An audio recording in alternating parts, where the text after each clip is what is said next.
Let's start with some of the basics of snow hydrology. When we talk about snow, one of the most fundamental things that we can do is describe its density. And just like the density of anything, this is going to be the mass per some unit volume. And typically we'll use the SI units of kilograms per cubic meter here.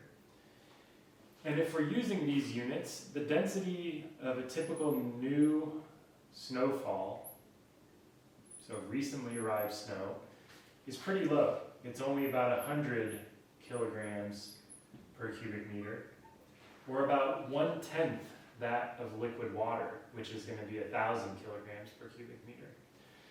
Due to a variety of melting and refreezing and metamorphic processes within the snowpack, the typical wintertime snowpack values are denser than this. They're denser than the snow that just arrived. And they're maybe between 200 to 300 kilograms per cubic meter. Now, this is the density. This doesn't tell us how much snow there is, however. And one of the most common terms that we use to describe the amount of snow that's on the ground is the snow water equivalent, abbreviated SWE, which itself is pronounced by many in the community SWE.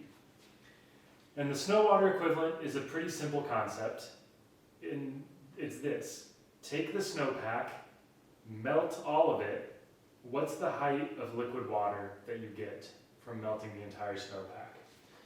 So a slightly more formal definition is it's the amount of snow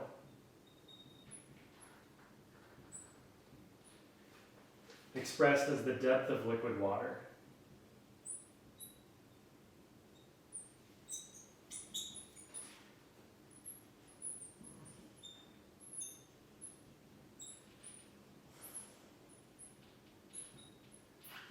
And so don't be fooled by the title. We know that snow is water, of course, it's just in the solid phase, but here, the snow water equivalent, there's an implied meaning here, which is that this is the liquid water equivalent. So that's the snow water equivalent. It's the amount of snow expressed as an equivalent depth of liquid water. So it's the amount that you would get if all the snow were melted. Completely melted.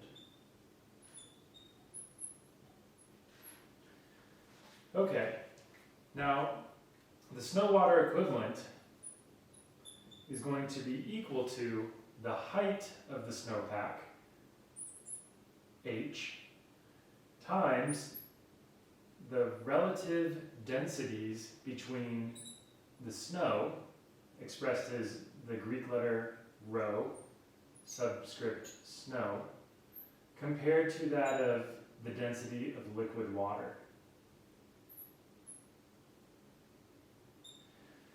And this kind of makes sense, right? If your density of snow on average, again this is an average density throughout the whole snowpack, if it's 100 kilograms per cubic meter, this ratio is going to be 1/10, right? Because you have 100 being the density of the snow, 1,000 being the density of liquid water. And so you're going to take the height of your snowpack and reduce it by a factor of 10 to get the snow water equivalent, or the amount of liquid water if you completely melted it.